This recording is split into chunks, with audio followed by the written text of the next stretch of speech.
A deep breath. Going to a funeral is sad. Gathering here for Nicholas's funeral is just plain wrong on every single level. Our hearts are so heavy. 38-year-olds shouldn't die.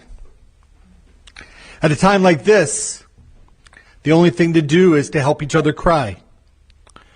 The death of this beautiful soul is a drastic reversal of the natural order. It just shouldn't be. I'm so sorry that we have to be here today.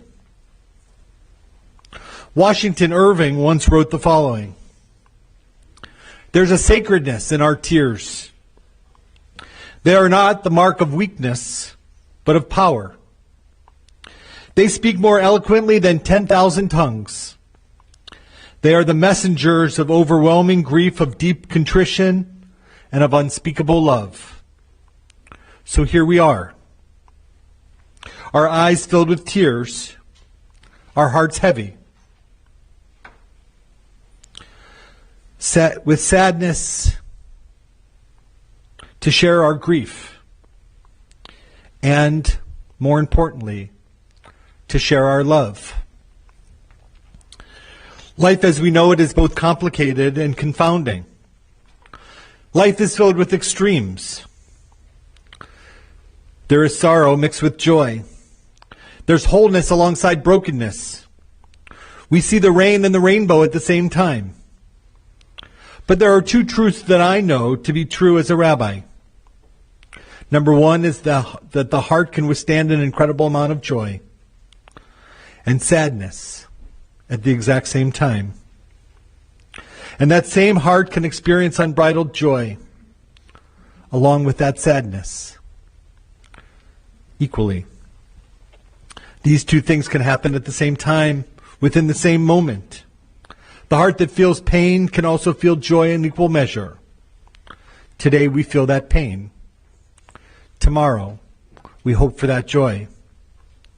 Abraham Joshua Heschel once said the following: "In the presence of death, there is only silence and a sense of awe."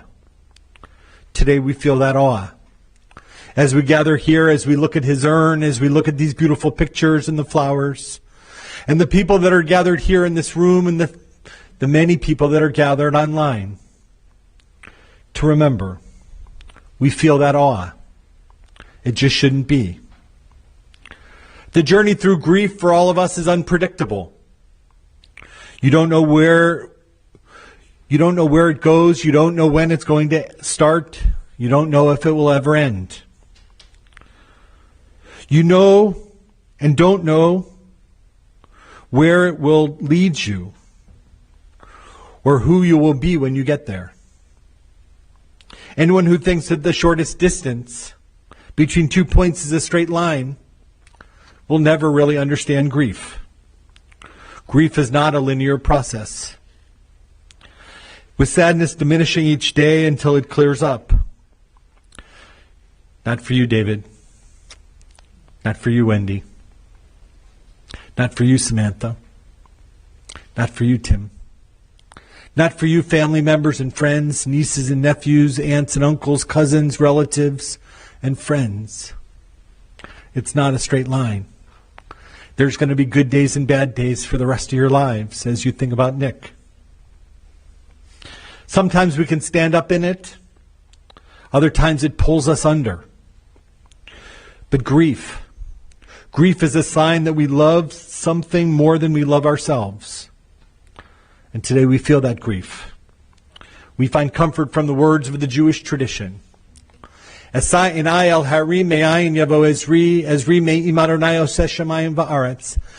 up my eyes to the mountains. What is the source of my help? My help today comes from God, maker of heaven and earth. God will not let your foot give way. Your protector will not slumber. See, the protector of Israel neither slumbers nor sleeps. God is your guardian. God is your protection at your right hand. The sun will not strike you by day, nor the moon by night. God will guard your soul, your going and coming, now and forever.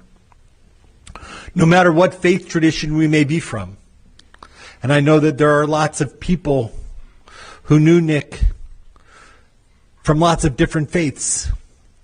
No matter what faith tradition we may be from, there's one psalm out of the 150 psalms that speaks to everyone. It reminds us that we're not alone. It reminds us that God is there to help us. It reminds us, and it's used by clergy of all different faiths, to remind us that we walk together in the valley of the shadow of death. But the psalmist who wrote this psalm, perhaps they say it was King David or Solomon. The beautiful words of the Psalms, with each word being meaningful, remind us that we think about what the psalmist said. I've always loved the fact that the psalmist who wrote the 23rd Psalm wrote something that's so significant. It's just one word. The psalmist said, "Yea, though I walk through the valley of the shadow of death." The psalmist very easily could have written, "Yea, though I walk in the valley of the shadow of death." Still would have worked. "Yea, though I walk forever in the valley of the shadow of death," would have worked. "I feel like I'm always in the valley of the shadow of death," would have worked. But the psalmist was very careful in choosing the words. "Yea, though I walk through the valley." Because to Nick's family, you're going through something very hard right now. But to go through something means that there's a before, there's the period going through it right now, and then there's a new period that comes after. And we understand that. We walk through that with you. No one can walk this path alone. We help you walk this path together. In Hebrew, the words are so beautiful. Adonai ro'i lo eksar benodesha yarbitzeni al mei menuchot yinachaleni nafshi yashovev yancheni b'mad leitzedek lama'an shemo gam ke'elech b'geit salmavet lo irara ki ata imadi ach tov v'chesed yirafuni kol yemei chayai v'shavti b'beit Adonai la'orech yamim. Please join with me in the words of the 23rd Psalm in his honor and in his memory. The Lord is my shepherd, I shall not want. He maketh me to lie down in green pastures. He leadeth me beside the still waters. He restores my soul.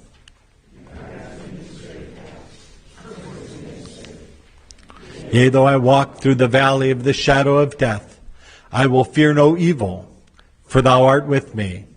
Thy rod and thy staff, they comfort me.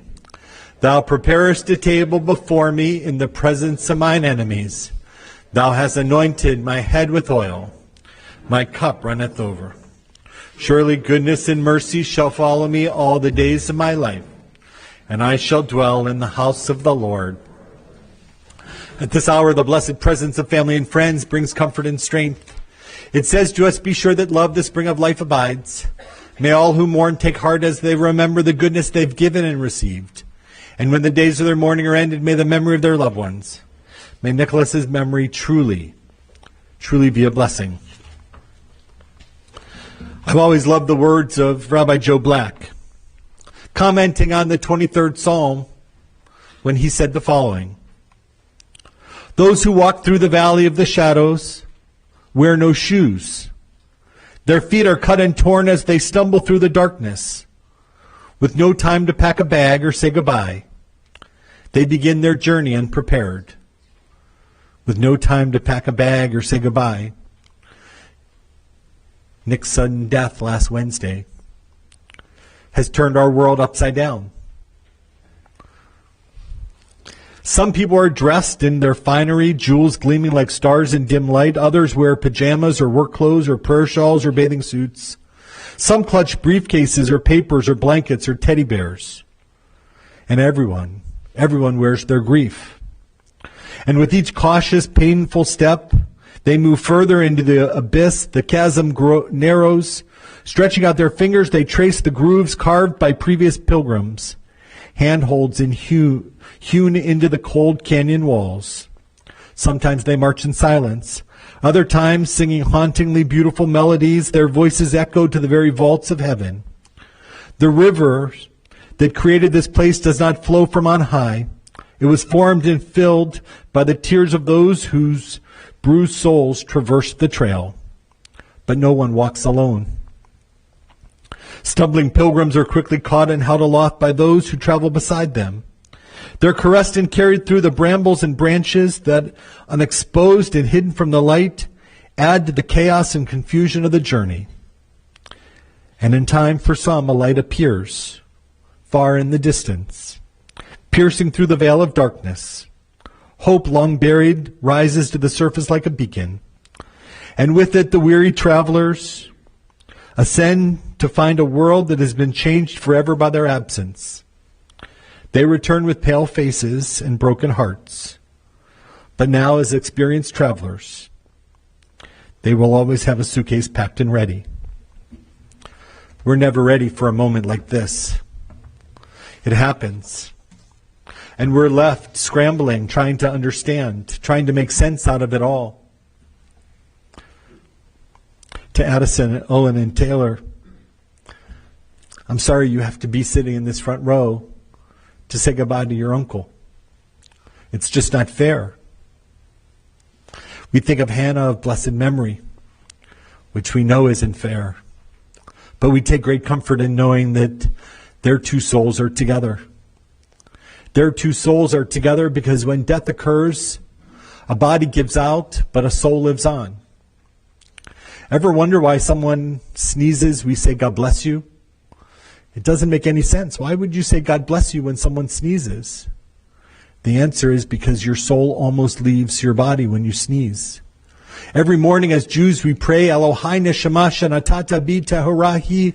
The soul that you have given me, O God, is pure. You created and formed it. You breathed it into me, and within me you sustain it. For as long as I have breath, therefore I give thanks to you, God. We take 22,000 breaths every single day. But there comes a time when we take our last breath. And when we take our last breath, our soul leaves our body. The only thing that was cremated is a body. The only thing that we take to the cemetery here is a body. A soul lives on. And that soul of Nicholas has touched so many lives. And for that we're truly grateful. Bodies give out, but souls live on. Merritt Malloy said it best. When I die, if you need to cry, cry for your brother walking the street beside you. And when you need to give me something, give him what you need to give to me. I want to leave you something better than words or sounds. Look for me in the people I've known or loved, and if you cannot give me away, at least let me live in your eyes and not on your mind. You can love me most by letting hands touch hands, by letting bodies touch bodies, and by letting go of children who need to be free. Love doesn't die, people do. So when all that's left of me is love, give me away. If you remember nothing else from today, I hope that you remember, love doesn't die, people do. David, yesterday after we met, you said that you had done some writing. That first you called ramblings, but then the second piece you just wrote second in your own handwriting about Nick. And so it's my great honor today to act as your maturgamon, to act as your translator. These are your words from the deepest parts of your heart and Wendy's heart for your son. Nick, Kiki, Uncle Kiki, music Biz Marty. You came to us 6 pounds, 3 weeks early, and scrawny. April 30th, 1986. And you grew to be a beautiful, highly intelligent, precocious, bigger-than-life man, not destined to stay with us long enough. You played football and basketball with your group of friends in Glencoe. Frequently had them at our home after school and on weekends. You were a never a wake up early, get a head start on the day kind of person. Getting you to school on time was next to impossible. You didn't really need to study because your mind worked differently. You absorbed information differently. You got to answers correctly, but couldn't explain how you ever got there. Playing football at New Trier, you got cold-cocked with a helmet under your chin. You didn't know where you were for 10 minutes. A terrible concussion. I think that's when you changed. You didn't continue football and fell out from your athlete friends. Young brains either do or don't recover from such trauma.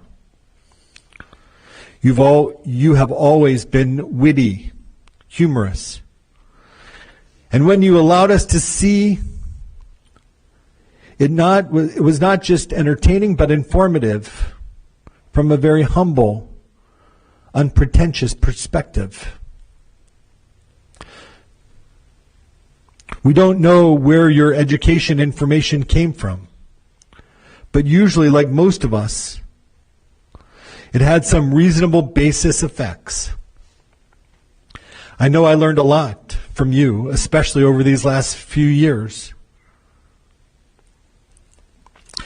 After, I believe, losing most of my attitude about you and just letting you fully occupy my heart. You claimed to be conservative, but had an open heart to all. Your pride of being Jewish has remained prominent. A bar mitzvah in Masada,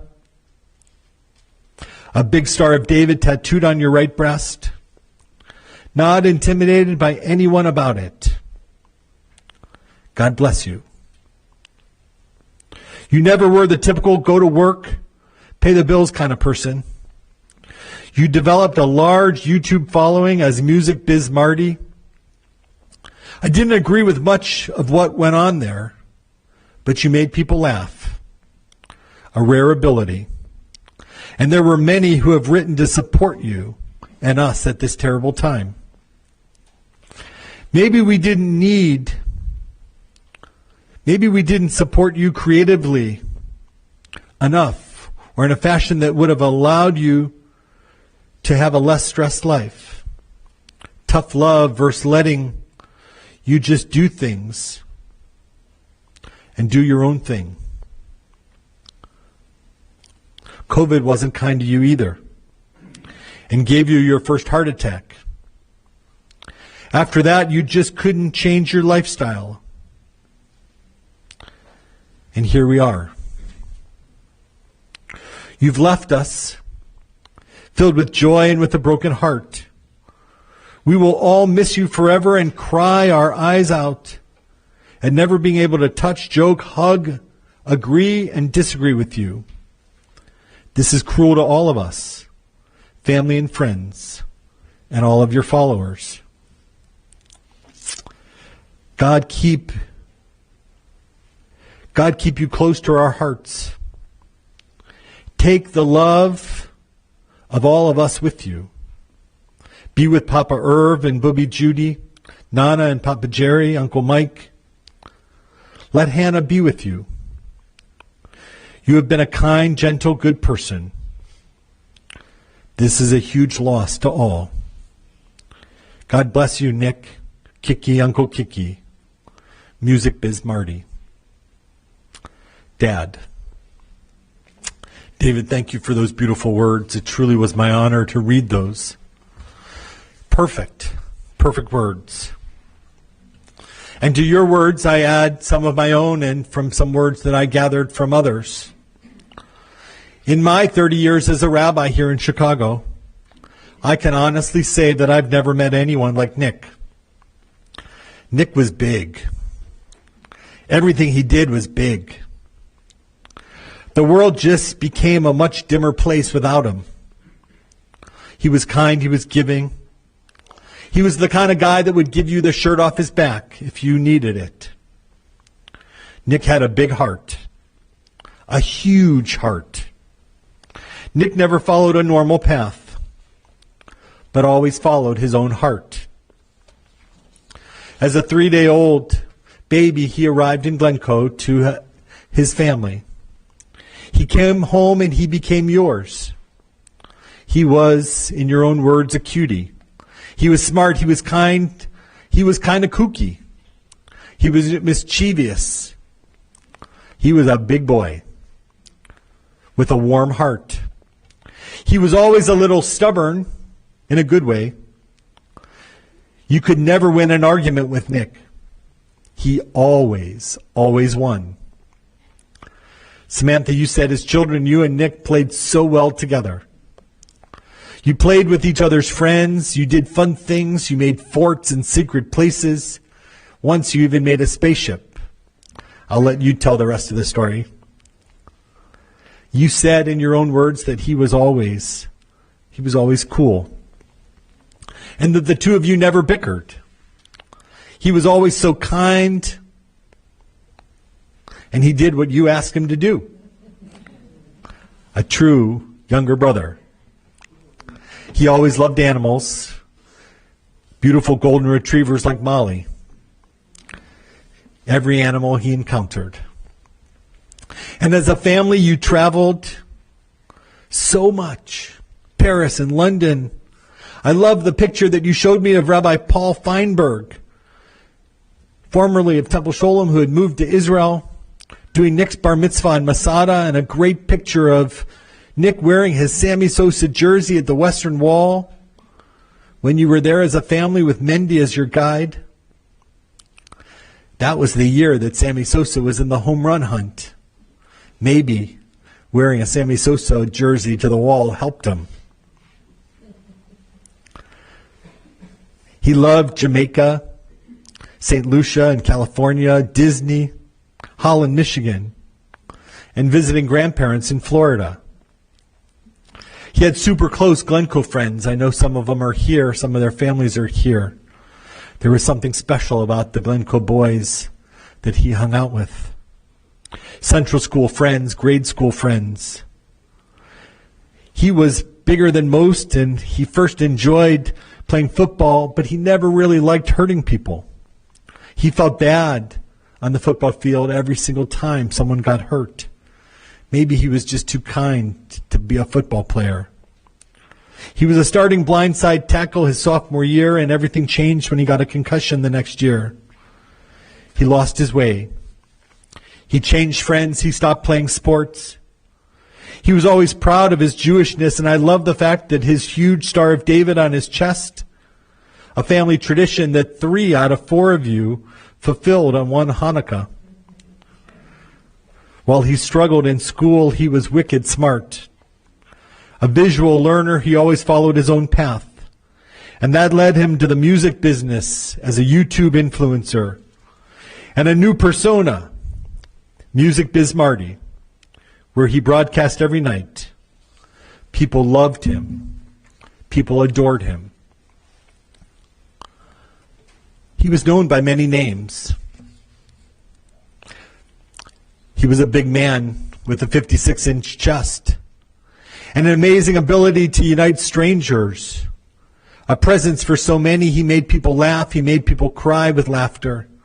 He put smiles on people's faces. He could brighten up everyone's day. He truly cared for the people, and he was filled with comfort for those who needed it. Deep, deep down in this big, big person was a good man who just wanted to make the world a safer place for those who were vulnerable. Nick was so articulate and witty and overall entertaining.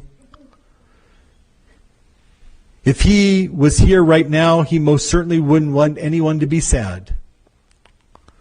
He would want his legacy to continue. And I know that it will. He was known by a lot of names online. Music Biz, MBM, Big Dog, Big Cat, Big Boy, a gentle giant, a big teddy bear, the king, an animal lover, Marty, Nick, a giant, the world's Stratego and Connect 4 champion. He was known as King of the Goblin Slayers. He was known as a legend, a Drift King hero, the King of Akron, an internet trolling genius, a maverick, the best streamer to ever do it, a content creator, an institution to those on the internet. He was a great showman, an enormous presence in any venue, an unmatched entertainer, and a friend. His shoes can never be filled. I went through, and as I said before, I've never met anyone like Nick before in my 30 years as a rabbi. Literally hundreds of messages, thousands of followers. Catherine writes, Nick was a wonderful person. He is the only reason I've gotten so far in university. He inspired me to never give up because he never did. He had a good heart, and he would do anything to see people smile. Watching his videos brought me comfort and joy when I needed it most. When I go out on my own, I want to be just like Nick. I will never, ever give up because Nick would not. He brought so much light into so many people's lives. I'm sending you hugs. John writes, R.I.P. Nick, a.k.a. Music Biz Marty. You have left us with so many memories and laughs. You will truly be missed by many of us around the world that found you many years ago on YouTube. He could make me smile and laugh out loud. That's a rare character trait these days.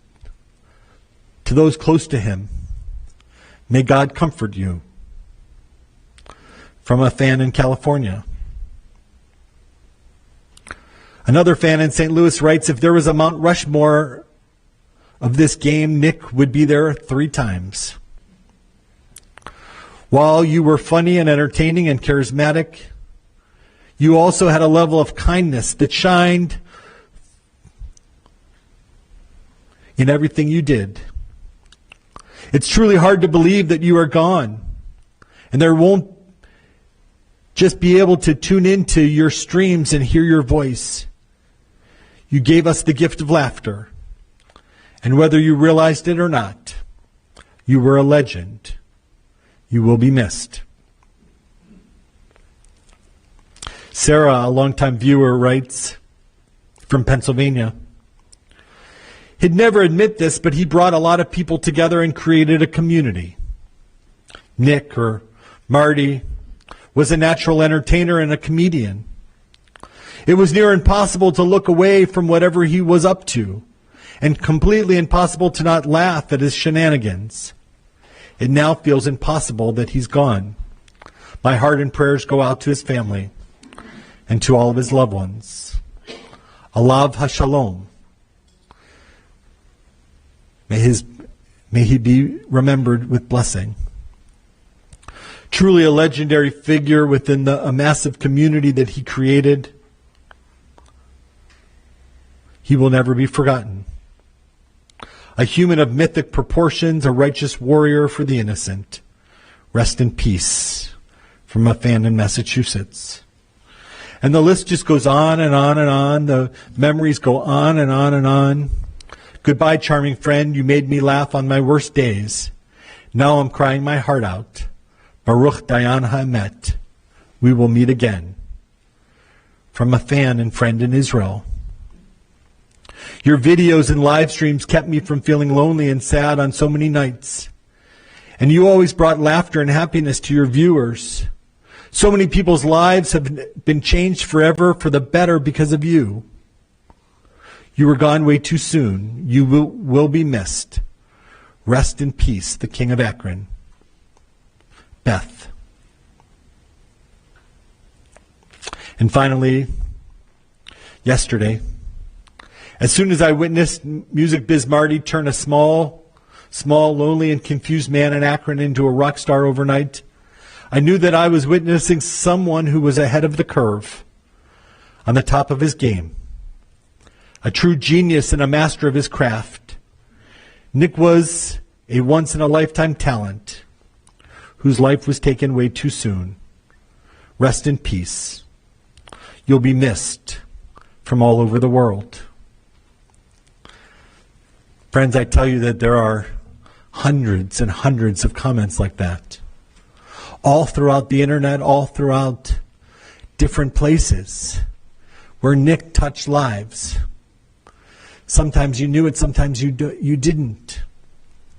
But the impact that he had on so many is so great. Wendy, I love that you started to listen to the radio, and Nick loved that you were online with him. You found comfort there after many years. Realizing that some people today lead nonlinear lives, and we have to learn how to accept that. And as one of you said so beautifully yesterday, sometimes we have to learn that we can't fit a square peg into a round hole. We can try and try and try, but sometimes it just doesn't work. And once you accepted that, you could simply enjoy who he really was, and Nick could enjoy who he really was. And for that, we're very grateful. There's never just one way to live our lives. And once you accepted him for who he was, you knew that you could love him, and he knew that he was loved. He was never unhappy with his own life. He loved the freedom. He loved the creativity. He used his brain in ways that most of us never could figure out. He went his own path. Here was a man, even at age 38, who was at peace. And so I hope that we all take comfort in that. He had a huge impact on so many. Sometimes it's not till you die that you understand and realize how great of a person someone was. Here was a young man whose vision was expansive. I truly meant what I said at the beginning, that as 30 years of being a rabbi in Chicago, I never met anyone like Nick. I remember when we buried Hannah,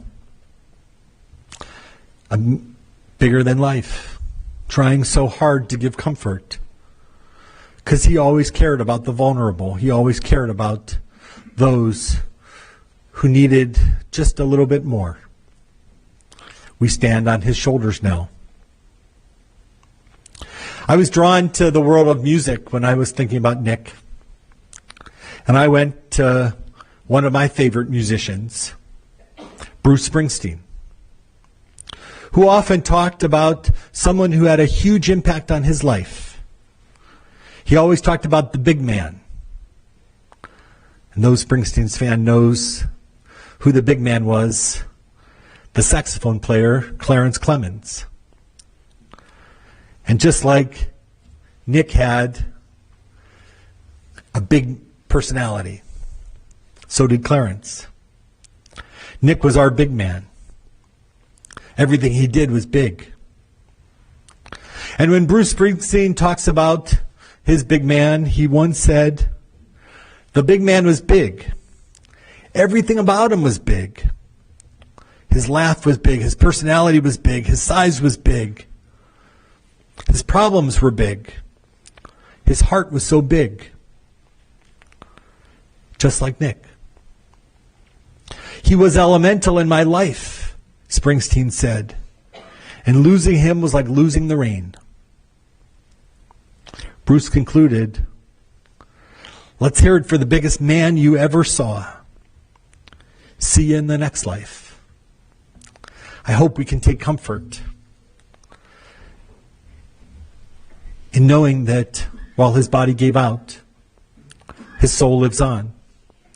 I hope that we can take comfort in knowing that the big man will always remain big for all of us. And it's our opportunity, it's our hope to reflect on a life, whether it's a few days, a few years, 38 years, or his grandma's brochure in the pocket of the suit from 8 years ago, a long and full life. No matter how much time we have, it's what we do with that time that's most important. We measure lives not in time but in grace, in the joy with which they live and the love that they leave behind. Nicholas leaves so much love behind. And now it's our opportunity to stand on his shoulders, on those great big shoulders of that 56-inch chest, and see the world and help others in some small way. May he rest in peace. I ask that you please rise.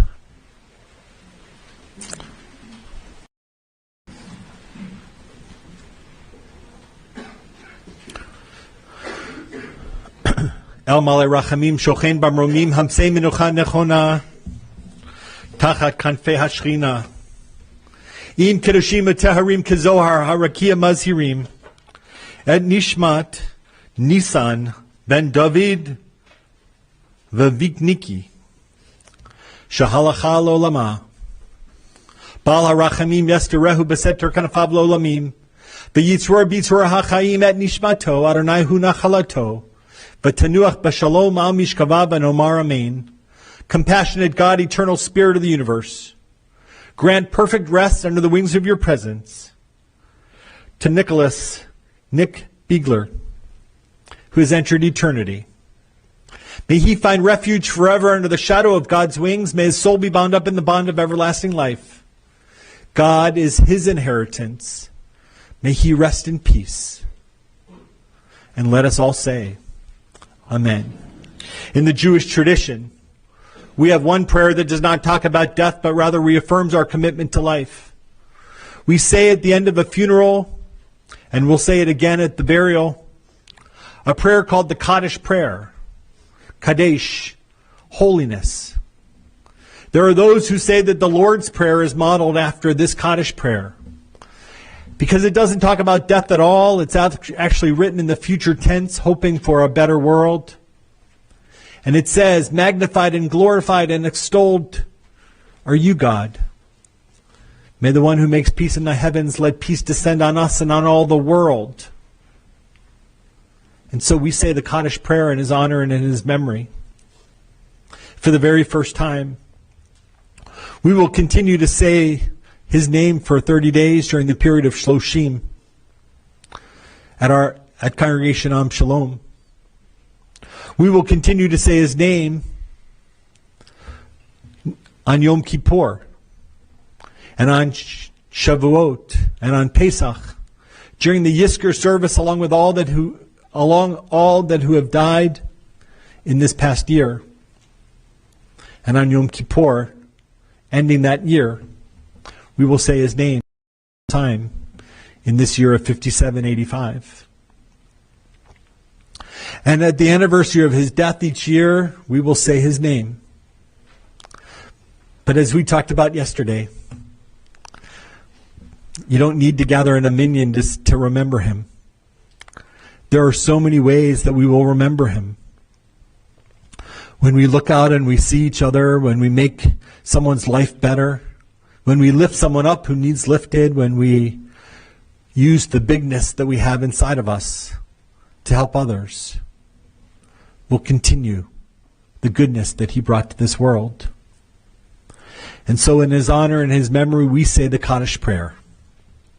Those online, please join us. Those in this room, please join us.